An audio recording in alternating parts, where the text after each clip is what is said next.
오늘 본문에는 두 가지 이야기가 함께 있습니다. 원래는 5장 43절까지 읽어야지 이 두 이야기 전체를 보게 되는데 본문이 너무 길어서 34절까지만 읽었습니다.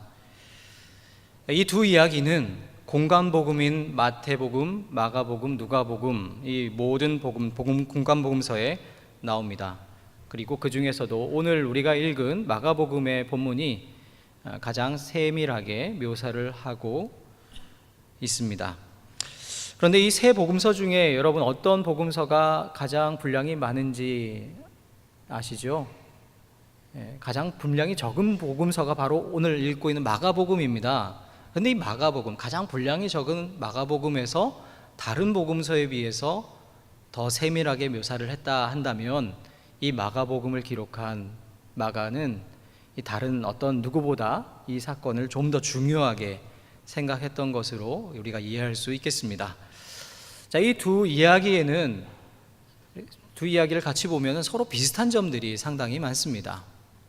첫 번째는 이 예수님께서 관심을 가지고 있는 대상, 이 이야기의 주인공이라 할 수 있는 사람들, 이 두 사람이 다 여성이라는 점이 공통점입니다.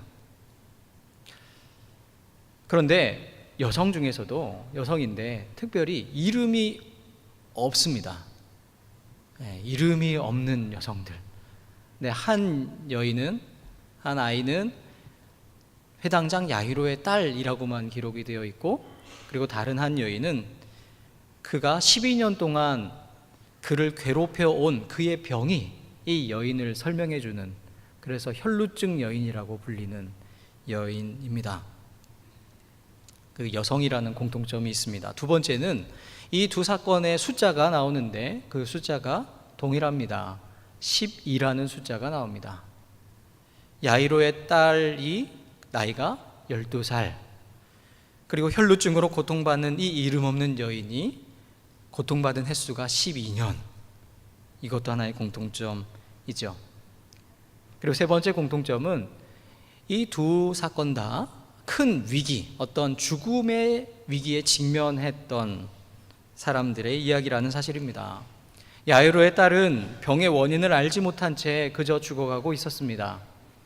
혈루증 여인은 피가 계속 흐르는 유출병으로, 생리불순이라고도 우리가 볼 수 있는 그 유출병으로 12년 동안 고생하면서 사회로부터 격리되고 공동체로부터 떨어진 채 살아갔던, 사실 죽은 것과 다름없는 그런 삶을 살고 있었습니다.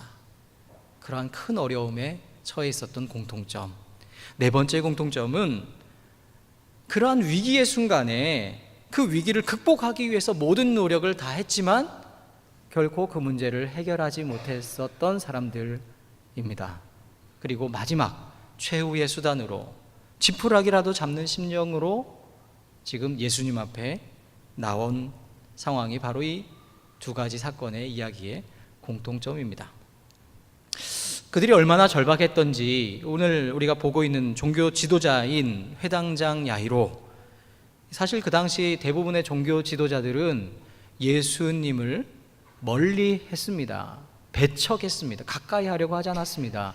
그런데 이 회당장 중에 하나인 야이로가 예수님 앞에 나와 예수님의 발 아래 엎드려서 예수님께 간청을 합니다. 그만큼 절박한 심정을 가지고 있었던 것이죠.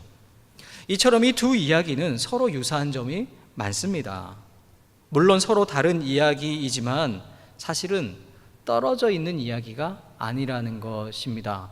또 그 사실을 알 수 있는 것이 이 두 이야기가 자리 잡고 있는 구조를 살펴보면 더 명확하게 알 수가 있습니다.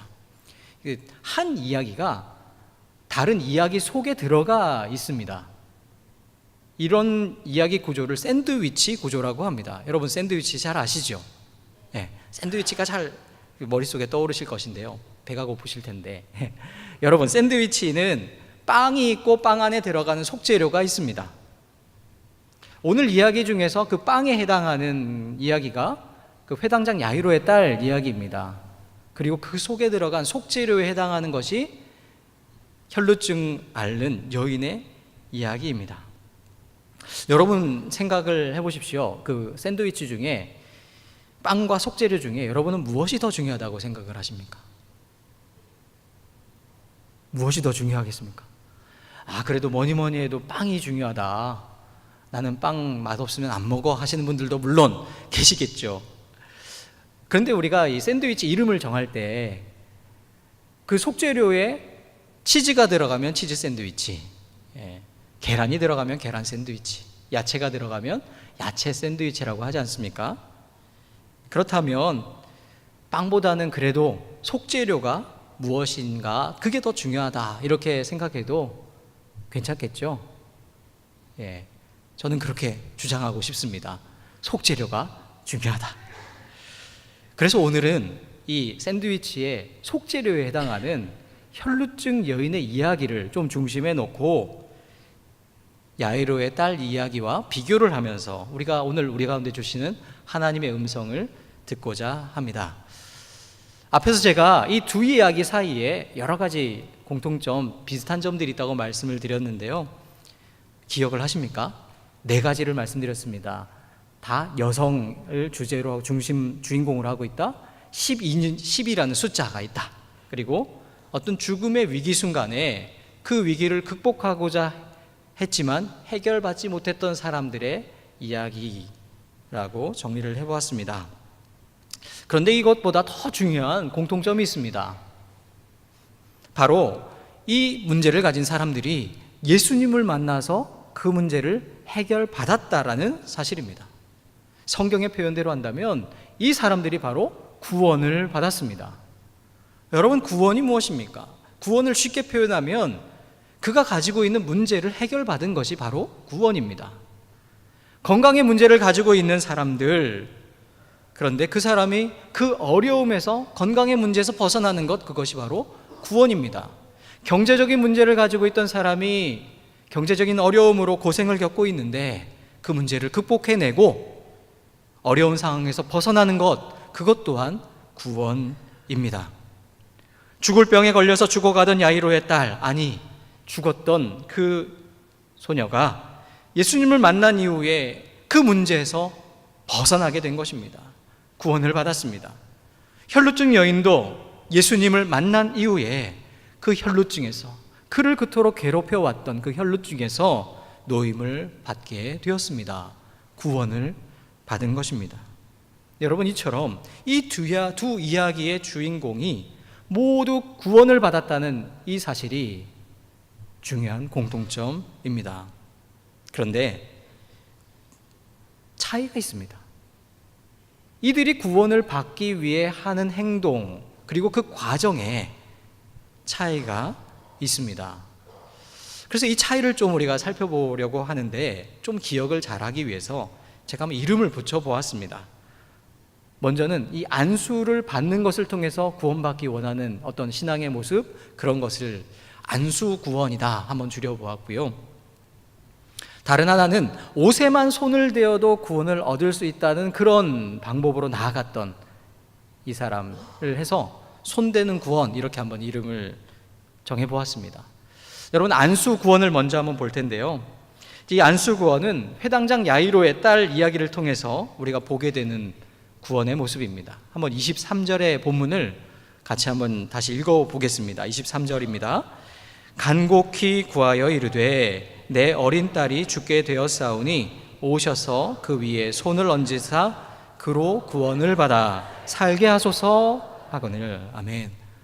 여러분, 야이로가 죽어가는 딸을 위해서 예수님에게 요청한 것이 무엇입니까?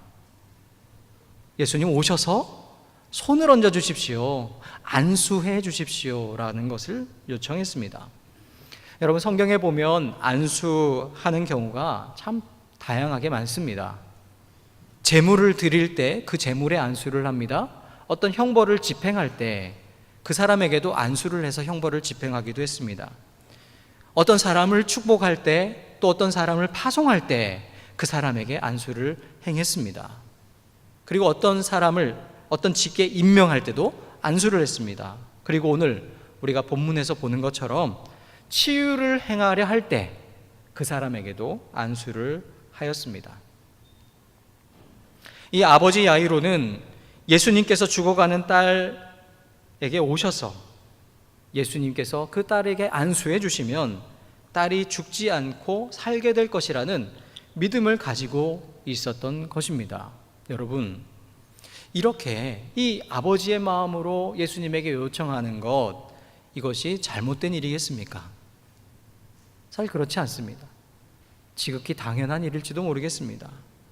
구약 성경 열왕기상 17장에 보면 하나님의 선지자인 엘리야가 자신의 사역의 든든한 버팀목이 되었던 그 사르밧 과부의 아들을 살리는 장면이 나옵니다. 이 사르밧 여인이 엘리야의 사역을 적극적으로 후원해주고 숙소도 적응해줬던 아주 든든한 후원자였지 않습니까? 그런데 그 아들이 그냥 죽게 되었습니다. 너무나 소중했던 아들의 죽음에 망연자실했던 이 여인, 그 여인을 보면서 엘리야는 그 죽은 시신이 된 아들을 끌어안고 품에 안고 자신이 자고 누워서 지내던 그 침상에 그 아이를 누입니다. 그리고 그 아이의 몸 위에 자신의 몸을 3번이나 펴서 그 아이를 덮고 하나님 앞에 기도를 합니다.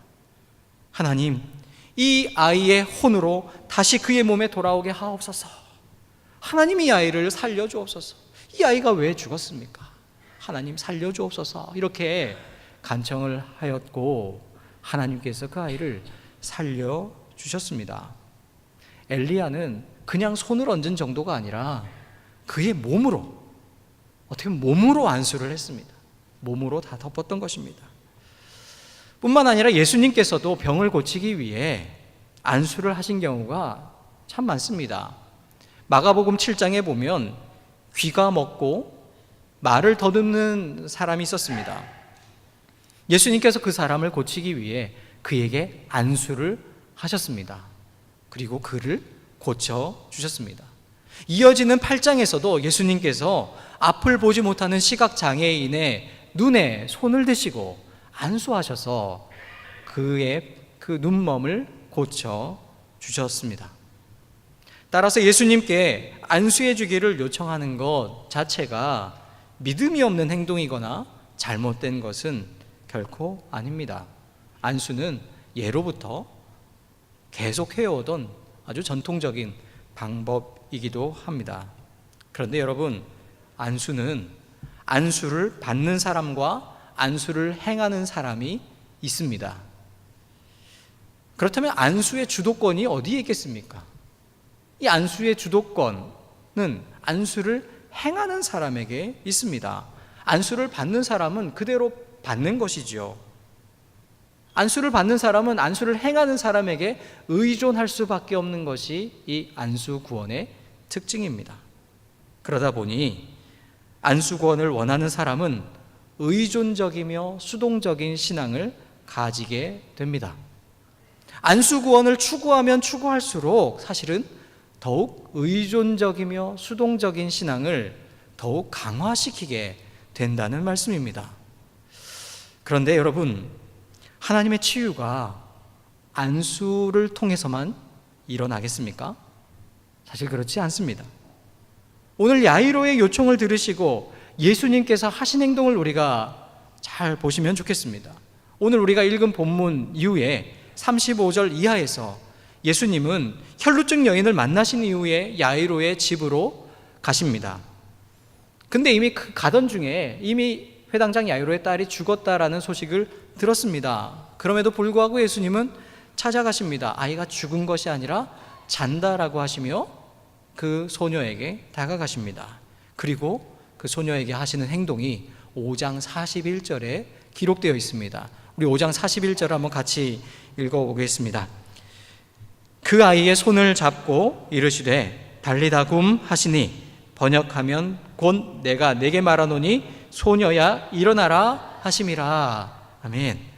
아버지 야이로는 예수님께서 안수해 주시기를 기대했습니다. 여러분, 이 야이로가 기대했던 안수가 단순히 손을 잡는 정도였겠습니까?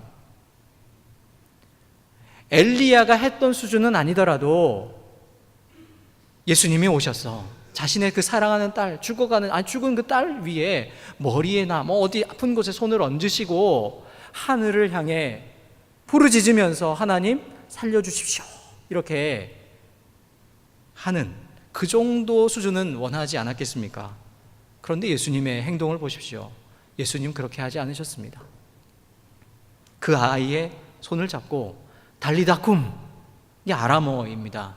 소녀야 내가 내게 말하노니 일어나라 달리다 쿰, 이렇게만 하셨습니다. 그리고 예수님께서 손을 잡으시고 그 아이를 강제로 일으켜 세운 것도 아닙니다. 예수님은 단지 소녀에게 말씀하시고 죽어있던 소녀가 예수님의 그 달리다 쿰 하는 말씀을 들으시고 스스로 일어나서 두 발로 서서 걷고 음식을 먹게 된 것입니다. 이처럼 우리 신앙인들 중에는 아버지 야이로처럼 여전히 안수 구원을 기대하는 경우를 많이 보게 됩니다. 이른바 신유의 은사가 있는 사람들을 찾아가는 것입니다. 그리고 그들에게 머리를 들이밀면서 기도를 요청합니다. 기도만 요청하는 것이 아니라 마치 복채를 주는 것처럼 돈봉투를 준비해서 건네주기도 합니다. 제가 모든 안수기도 자체를 부정하는 것은 아닙니다. 하지만 안수 구원만을 추구하는 그러한 신앙은 우리의 신앙 성숙에 사실은 거의 도움이 되지 않는다는 사실을 기억하시기 바랍니다. 그것으로는 그냥 그 자리에 머물 수밖에 없습니다. 그리고 그것이 우리 주님이 원하는 것이 아니라는 사실입니다. 여러분, 그렇다면 손대는 구원이 어떻습니까? 손대는 구원의 모습이 바로 혈루증 여인을 통해서 보게 되는 구원의 모습입니다. 이 12년 동안 혈루증을 앓고 있던 이 여인은 그가 할 수 있는 최선의 노력을 다했습니다. 이 혈루증을 고치기 위해서 수많은 의사를 찾아가고 그가 가진 모든 것을 탕진할 정도로 모든 노력을 다했습니다. 이 혈루증이라는 것, 그냥 몸이 평상시와 다르고 아픈 것으로 그치는 병이 아닙니다. 몸에서 계속 피가 흐르는 증상이 있는 것이기 때문에 피가 흐를 때는 레위기 말씀에 보면 이 사람은 부정하다 이렇게 취급을 받습니다. 부정하면 어떠한 제의에도 어떤 예배에도 참여할 수가 없습니다. 하나님과의 관계를 맺을 수가 없었던 것입니다. 뿐만 아니라 사람들도 만날 수 없었습니다. 사람들과 만날 수 없었습니다. 공동체로부터 격리가 됩니다. 사회로부터 떨어져서 지내게 된다는 것입니다. 비록 코가 있어서 숨은 쉬고 있을지 모르지만, 그래서 살았다라고 말할 수 있을지 모르지만 사실은 사람다운 삶을 살지 못했던 사람, 바로 혈루증 여인이었던 것이죠. 그런데 그러한 삶을 1년도 2년도 아니라 12년이나 그러한 삶을 지속적으로 살았으니 사실 그의 삶이라고 표현할 수 있겠습니까? 사실 그녀가 할 수 있는 모든 최선을 다했지만 어떠한 것도 효과가 없었고 오히려 그 병이 깊어져만 갔습니다. 그런데 바로 그때에, 좌절과 절망할 수밖에 없을 그때에 예수님에 대한 소문을 듣게 됩니다. 모든 것을 다 해본 그녀가 이제 마지막으로 할 수 있는 마지막 한 가지, 예수님을 만나는 것. 예수님을 만나는 것, 그것만이 유일한 희망이었던 것입니다. 그런데 아무리 생각해봐도 이 여인이 예수님을 만난다는 것, 그것 또한 불가능에 가까운 일이었습니다. 왜냐하면 예수님이 혼자 계시는 것도 아니고 예수님 주위에 수많은 무리가 예수님을 애워싸 있었습니다. 사회적으로 낙인이 찍혀있는 이 그녀, 그 많은 사람들의 무리 속에 사실은 갈 수가 없었던 것이죠. 혹시 다른 사람의 몸에 자신의 몸이 닿기라도 한다면 바로 자신으로 인해서 다른 사람이 부정하게 되니 다른 사람에게 해를 끼치는 것, 그게 과연 이 사람이 결정할 수 있었겠습니까? 뿐만 아니라 부정한 자신이 사람들이 있는 곳에 온 것이 드러나게라도 된다면, 발각이 된다면 그 여인은 그 자리에서 죽임을 당할 수도 있던 그런 상황이었습니다. 여러분, 그런데 그렇다고 해서 가만히 있을 수 있습니까? 어차피 이대로 가만히 있으면 죽은 것과 다름없는 삶을 계속 살게 될 것인데, 사실은 죽은 것인데 그녀가 결심하는 것이죠. 예수님의 뒤로 가서라도, 예수님의 정면이 아니라 그냥 뒤로 가서라도 예수님의 그 옷자락에 내가 손을 닿기라도 한다면, 그렇다면 나에게 변화가 있지 않을까, 내가 고침을 받을 수 있지 않을까, 마지막 지푸라기라도 잡는 심정으로, 그 믿음으로 예수님을 향해 다가가 예수님의 뒤에서 예수님의 옷자락에 손을 닿는 것입니다. 누가 시킨 것도 아니고 누가 알려준 것도 아닙니다. 스스로 결단하고 스스로 결심하고 스스로 실천했습니다. 그리고 그러한 실천은 죽음을 각오한 행동이었습니다. 예수님께서는 자신에게서 어떤 능력이 빠져나가는 것을 느끼셨습니다. 그리고 그 여인을 찾으셨습니다. 그리고 찾으시고 그 여인에게 하시는 말씀이 오늘 34절의 말씀입니다. 우리 34절을 다 같이 읽어보겠습니다. 예수께서 이르시되 딸아, 내 믿음이 너를 구원하였으니 평안히 가라. 내 병에서 놓여 건강할지어다. 아멘. 여러분, 예수님이 이 여인에게 뭐라고 말씀하십니까? 내 믿음이 너를 구원하였다. 그녀를 구원한 그 믿음, 그녀의 병을 치료해 준 그 믿음이 누구의 믿음이라고 말씀하십니까? 내 믿음, 너의 믿음, 너의 믿음이 중요하다. 바로 손을 대려고 적극적으로 손을 내민 그녀 자신의 믿음, 그 믿음이 그녀 자신을 구원하는 것입니다. 여러분, 이 예수님의 선언은 혈루증 여인에게만 한 것이 아닙니다. 평생을 시각장애인으로 살았던 여리고에 바디메오라는 시각장애인이 있습니다. 그 바디메오를 고치실 때 예수님 하신 말씀, 내 믿음이 너를 구원했다. 한센병을 앓고 살며 사람들과 떨어진 채 살 수밖에 없던 한 이름 모를 사마리아 사람, 그 사람이 예수님을 만난 이후에 한센병이 고침을 받게 됩니다. 그리고 그에게 예수님 말씀하십니다. 내 믿음이 너를 구원했다. 예수님께서는 결코 내가 내 능력으로 너를 구원하였다, 내가 너를 고쳐주었다, 사실 이렇게 말씀하지 않으셨습니다. 그렇게 말씀하셔도 될 것 같은데 예수님은 그렇게 선언하지 않으십니다. 오히려 너의 믿음이, 너의 주체적이고 적극적인 믿음이 너를 구원하였다라고 말씀하십니다. 사랑하는 여러분, 과연 우리는 어떠한 신앙을 가지고 있습니까? 그리고 어떠한 신앙을 여러분 갖기를 원하십니까? 혹시 여전히 안수 구원을 추구하면서 소위 능력이 있다라고 하는 그런 사람들을 찾아다니고 있지는 않습니까? 주님은 그런 수동적인 신앙인, 그리고 어떤 사람에 의존하는 신앙인이 아니라 주체적이고 능동적이고 적극적인 신앙인을 찾고 계십니다. 오늘 우리 한국교회에 모범이 되는 여러 믿음의 선배들이 계십니다. 그 중에서도 특별히 주체적인 신앙의 본을 보여주신 선생님이 계십니다. 김교신 선생님이십니다. 이 김교신 선생님은 일제강점기 시대인 1927년에 성서조선이라는 월간지를 창간하셨습니다. 이 김교신 선생님이 성서조선을 만들면서 그 창간사에 이렇게 기록한 내용이 있습니다. 성서조선아, 너는 우선 이스라엘 집으로 가라. 소위 기성신자들의 손을 거치지 말라. 그리스도보다 외인을 예배하고 성서보다 회당을 중시하는 자의 집에는 그 발의 먼지를 털지어다. 그리스도보다 외인을 예배하고 성서보다 회당을 중시하는 자, 거기에서 떠나라는 말씀이죠. 이 김교신 선생님은 일제강점기 시대에 우리 민족이 붙잡아야 할 것은 다른 어떤 것이 아니라 성서라고, 하나님의 말씀이라고 생각했습니다.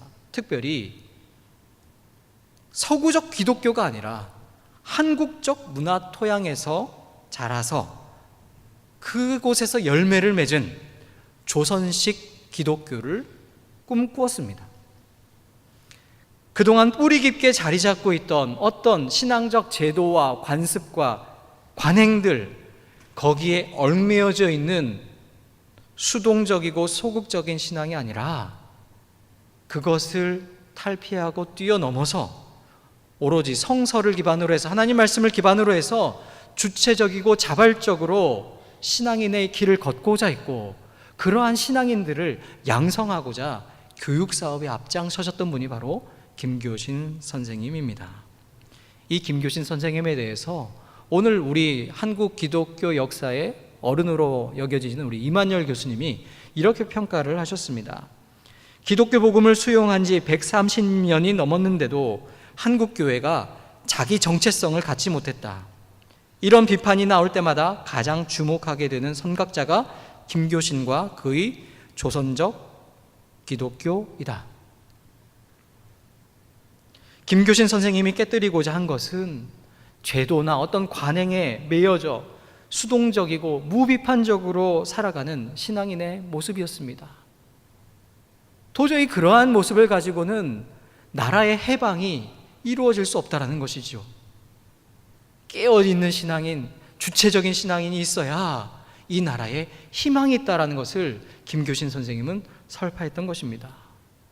그저 목사님이 말씀하시니까, 우리가 지금까지 그냥 이렇게 해왔으니까 그것을 지키면서 그냥 수동적으로 소극적으로 그러한 신앙을 가지고 살아가면 사실 이러한 모습이 안수 구원만을 추구하는 신앙인의 모습과 같습니다. 물론 안수 구원도 하나님의 역사입니다. 하지만 안수 구원과 같은 수동적인 신앙은 우리의 신앙을 여전히 어린아이의 신앙에 머물도록 할 뿐입니다. 하지만 하나님께서는 우리가 이 수동적인 신앙을 넘어서서 나의 손을 예수께로 내미는 그런 주체적이고 능동적인 신앙인으로 우리가 성숙해 가기를 원하시고 계십니다. 바로 오늘 야이로의 딸과 혈루증 이야기를 통해서 우리에게 주시는 하나님의 뜻이 이것입니다. 하나님께서는 이 시대에 주체적이고 적극적인 신앙인을 찾고 계십니다. 그저 내가 해왔던 대로, 또 다른 사람들이 하는 대로 그냥 안수받기만을 구하는 그런 신앙이 아니라 옷에만 손을 대어도 구원을 받을 것이라는 그 믿음을 가지고 예수 그리스도를 향해 손을 내미는, 나의 손을 내미는 주체적이고 능동적인 그 신앙인, 오늘 우리 순천중앙의 모든 교우들이 주님이 찾으시는 적극적이고 능동적인 주체적인 신앙인 되기를 간절히 소망합니다. 하나님께서 바로 그러한 주체적인 신앙인을 통해 혈루증 여인에게 내 믿음이 너를 구원하였다, 그곳에서의 구원을 선포하신 것처럼 오늘 우리가 있는 삶의 현장에서 오늘 우리의 구원을 이루게 하실 것입니다. 그리고 우리에게 말씀하실 것입니다. 내 믿음이, 너의 주체적인 믿음이 너를 구원하였다. 평안히 가라. 우리 주님의 말씀입니다.